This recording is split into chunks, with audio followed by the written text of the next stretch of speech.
Hi, Karen. Welcome to the next episode of the Workplace Shift. Hi, Stefan. I'm looking forward to it. I'm very excited. We have a couple of, I would say, personal topics, but you can interlink them with work today. Um, I'm really, really happy to talk about emotional regulation at work and coming as yourself to work, right? Mm-hmm. I'm also very interested in knowing about you, about how introverts feel themselves at work sometimes, right? So my inspiration from this comes also from a workshop we had last week when a person came and he spoke up and he said, um, I'm an introvert and I need space for myself, right? And I found this so powerful that he was so brave to bring it up in a kind of new group, right? Mm-hmm. And when I checked in with him, he's like, at this moment, it's a lot for me. Usually, I would have taken a walk outside, yeah, and I will calm myself down. So he was super like open about it, and everyone was understanding, which I found fascinating, right? How did you perceive Yeah, it? and he was not the only one in that group. They were really strong. We had another person in that group who really came forward and said, for her, it's all about emotions, and she perceives the world through emotions. And Mm-hmm. also, she confessed the same basically. She said, "Yeah, also I'm an introvert. I need space for myself." And at the same time, she was so courageous to talk about it and to also state, I'm not feeling it yet here. So, yeah, a really courageous group last week. But you had also a question mark, right? What does he mean? Like Yeah. I perceive the world through emotions. Why was it difficult for you to understand the concept? For me, I view the world through a different lens. And well, my lens is really logic and thinking, and to Mm-hmm. hear from someone else that they go from emotion to emotion, at least that's how I understood it. I'm not even sure that I got it right, so I have to speak with her and follow up to understand it deeper. But for me, it sounded like this is really, she views the world on how it makes her feel and Mm-hmm. goes then from emotion to emotion. So I was so, whoa, baffled because it's a totally different worldview, and I'm so confused as well if how that goes, if you're in control or if you're not, if you're now the play ball of the emotions around you. Yeah, so that Yeah, was that's a good point. really amazing. That's a good point because if you are if you're using emotions, you're basically you're not, as you said, you're not in control. Emotions come and go. Thoughts come and go too, right? Mm-hmm. Um, but yeah, it would be interesting to understand from her, like how is she perceiving it? And you said it's different lens. We are creating our different realities. We have our different worldviews, values, right? So when we come together as a group, in a team, or in a private group, we have to understand that our reality is not the reality of the other people, Exactly. Yeah. um, right? And also our needs are different. So if we Mm-hmm. look at different needs and if we're open about it, we create a better together, um, and a better like communication as well, right? Definitely. Yeah. And I basically reflected also later on that Ah, because I yeah. was so in awe that she was so open talking about emotions. Mm-hmm. And I realized that it's so hard for me because I grew up in a very different surrounding. So in my family, if you were speaking about emotions, about how something made you feel, Mm-hmm. this was promptly shut down with a joke. Mm-hmm. So you were basically taught to keep everything to yourself if you don't want it to be ruined by ridicule. And it took me a lot of years when I was grown up to overcome that and to gather the courage basically to show the world, hey, I'm feeling as well, even if I don't show you. I used to be really tough on the outside, and yeah, it didn't help me, and it didn't help me to connect with other people. So when she was so courageous to come out and say, hey, for me, it's emotions, I was like, whoa, okay, that's different. You were impressed, huh? Totally. Have this. Thanks for sharing this because it's very rooted in how our parents and how our teachers, how society is perceiving us, sharing emotions. And I'm a very fan of natural masculinity as opposed to toxic masculinity. And even there is studies that men have problems to share their emotions. And someone said this on Instagram. I'm not 100% agree, but there's a condition called alexithymia, and it's the characterization by recognizing, identifying, and expressing emotion. It's separated, and we have our limbic systems, and we feel something, and to express it, we really need to be able to verbalize it. And there's a study that men have a little bit more tricky and have this more tricky. So if they feel something, they say, "Oh, I'm angry," right? But angry is just the first emotion. So what I'm saying is it's a practice too. It's an emotional muscle. I honestly never had the problem. Tell me Also, more also for our listeners to understand what's the difference between toxic masculinity and, did you say normal one or I call it natural masculinity. natural? Natural. Just on the weekend, I met a friend, and he told me that he's perceived as very feminine, and but he's fine with it actually. Yeah, but we talked a lot about who am I as a man, and how do I talk, how do I dress, how do I communicate, how do I show my emotions. And we realized we're both showing we're sad, and we're showing we can leave off. But in the society, like this, the German saying, Indianer kennt keinen Schmerz, like in English, how would you translate it? Native Indians don't know a hurt. Don't know pain. So it's a Yeah. negative belief, right? Which you get to say when you cry as a man, when you show Yeah. emotion as a man, right? You I basically observed. get conditioned to suck it all up. Yeah, you have conditioned to keep it inside, Yeah. like to keep it in yourself, like feel composed, angry, right? And I saw this yesterday with two guys in the gym. Like the one guy was poking the other guy, and he was really angry about it. But also, I sensed somehow that he was a little bit sad about being not seen. So it's like it's a layered emotion, right? So I guess the first concept is, I know you maybe this emotional wheel, right? Where you have, like, I'm bringing up my flip chart, right? So you have these layers of emotions. So the first layer you have here is maybe anger, right? So you feel angry, you feel a sense of frustration. But if you go into reflection, if you go a level deeper down, um, maybe you're sad about something, Yeah. right? So there's like the secondary emotions and the primary emotions. And I really feel that we have to learn to access that through reflection and emotion. Yeah. I also believe that people are referring to anger because it's in our society accepted that you're Mm. angry. Hmm. But is it really accepted for a man to be sad, to feel other emotions? It's really hard if you think about it. Let's do a quick exercise, Karen. I want you to make the most angriest face you can, and I want you to tell me how much you like me in a very angry voice. And you will feel uncomfortable about it because your voice will need to change, your expression will need to change. Let's try it. Say Okay. anything to me, angry. But I have to say something kind. You can say anything. Let's make it easy. Okay. You're amazing. And you're so amazing, Karen. I really hate you for being so amazing. I cannot do it, Oh because my you're God, smiling at me, I have to You see laugh. what I mean? So it's very tricky to bring it up, right? But on the other side, say something negative with a kind, like, and an open face and a kind voice. I hate that you can never be on time. Yeah, I'm sorry, I can't. Sometimes I take my Latino side out and I'm Hey, not this on was time. not a real It's critique. fine. It's fine. It's fine.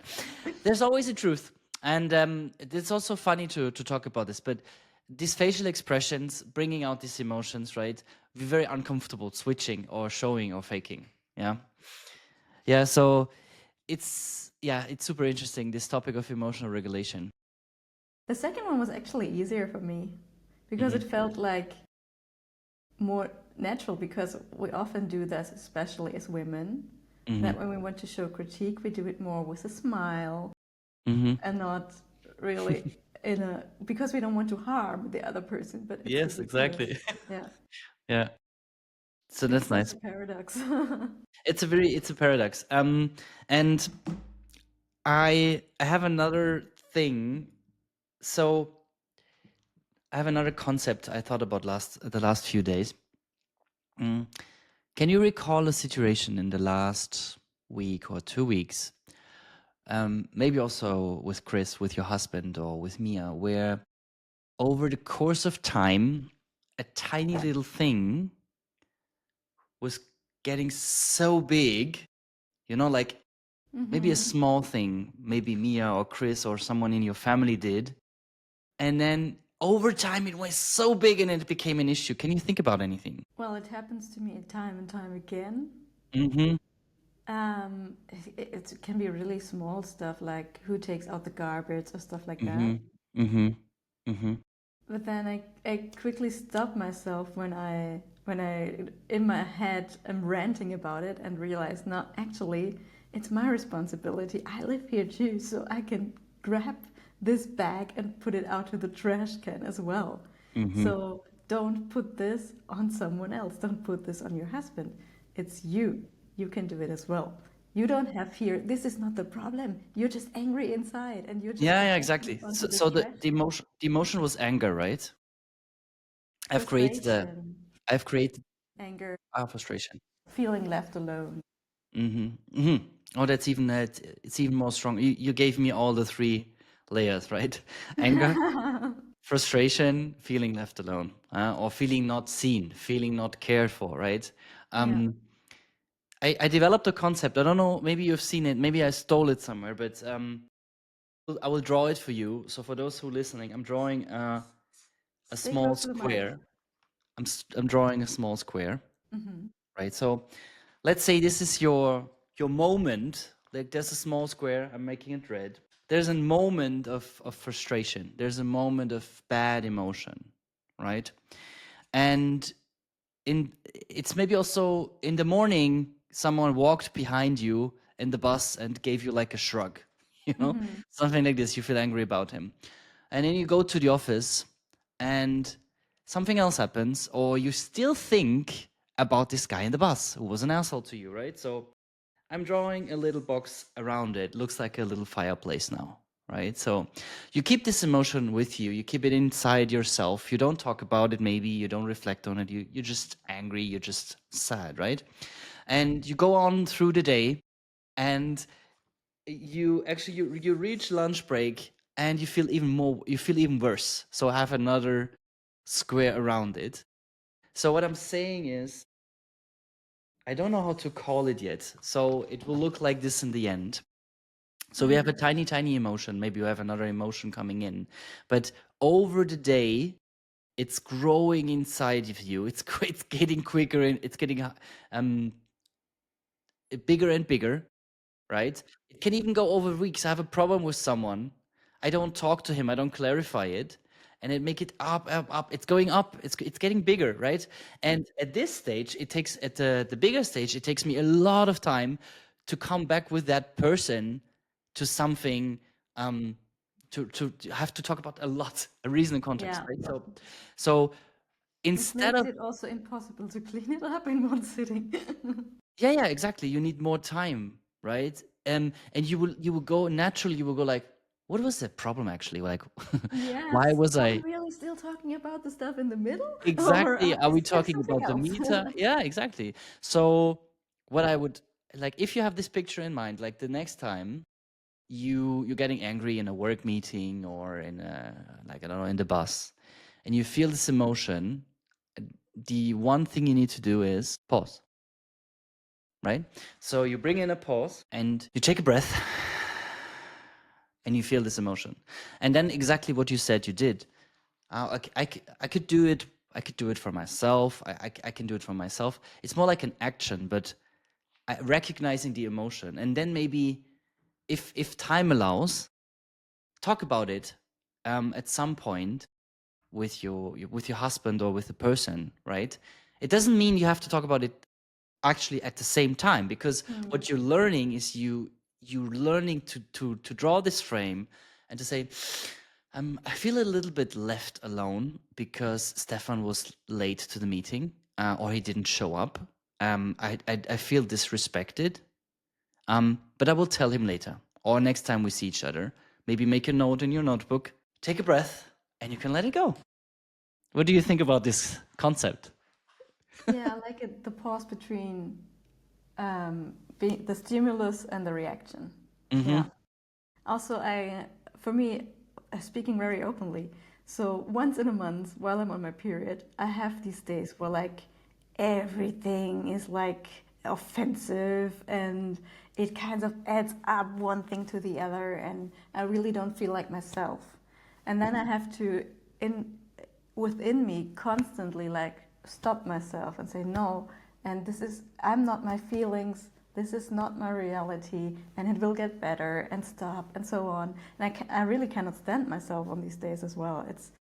It's really hard. And then a week goes by, and oh, you start to cheer up, you're in your power, and you feel completely different, and everything is beautiful, and completely different world.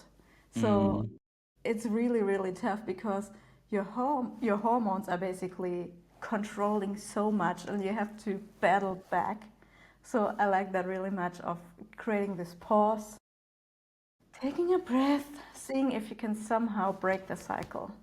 And wasn't it, I think it was Dale Carnegie or someone who did this experiment, who went through the city thinking something really bad, thinking everyone was looking at him the wrong way, and this kind of added up and created like a wave. And some people even spit on him while he was walking the city because he was Spit in, on him. yeah, he was in such a dark mood and everything. It just added up and added up. It really escalated. Mm. And then he turned the experiment around and thought something, what he was grateful for, realized his surroundings, how beautiful, the beauty that was around him, and so on. And this also amplified as well. So basically, Mm. what he said his learning was on, it matters what you focus on, and what you focus on grows. Mm. Where attention goes, energy flows. Yeah. That also Yeah. comes back to, there is not one objective reality. It's all in our head. We are all perceiving reality subjectively. Yeah, exactly. What you said in the beginning. Yeah. And that's what I also feel like when we have a conflict or something. I mean, we're not talking about conflict management today, but the person has another reality, Yeah. right? So I also feel, I think about some persons in our work context where they have a lot to do at home, and they come at work and they suddenly feel stressed. And I ask them, what's going on in your life? Not what is in the project, what's going on in your life? And then you as a leader, you also need to be ready to have the 45 minutes discussion or a 1 hour discussion of what's going on there, and to give this mm, ventil, I don't know, yeah, like to leave it out basically, and and to listen to it if you're curious and if you're really interested, right? Let's not fake Aren't it. that the most interesting conversations? Of course. Actually, I feel it's not like you have to sit there and listen to this person's problems.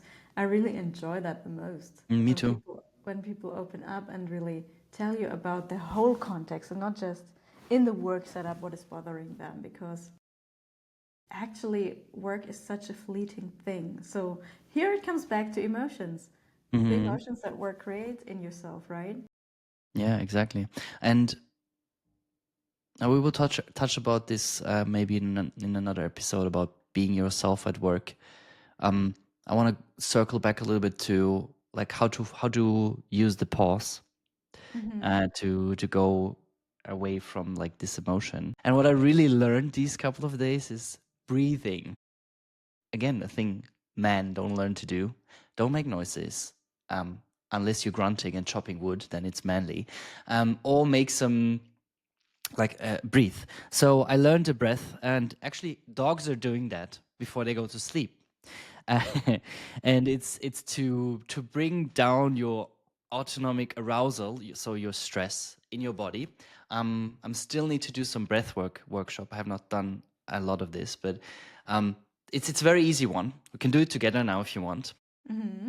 So it's a 2 inhale and an exhale. I will do it and you can repeat if you want. So it's like, You know what that is? yes, a psychological sigh. No, I mean in yoga, that Ah. is breath of joy. Ah, okay, It's okay, I didn't know actually that. 3 inhales and an exhale. Should I Yeah, show no. it real quickly? Yeah, yeah. Because it goes with motion. It's, you go.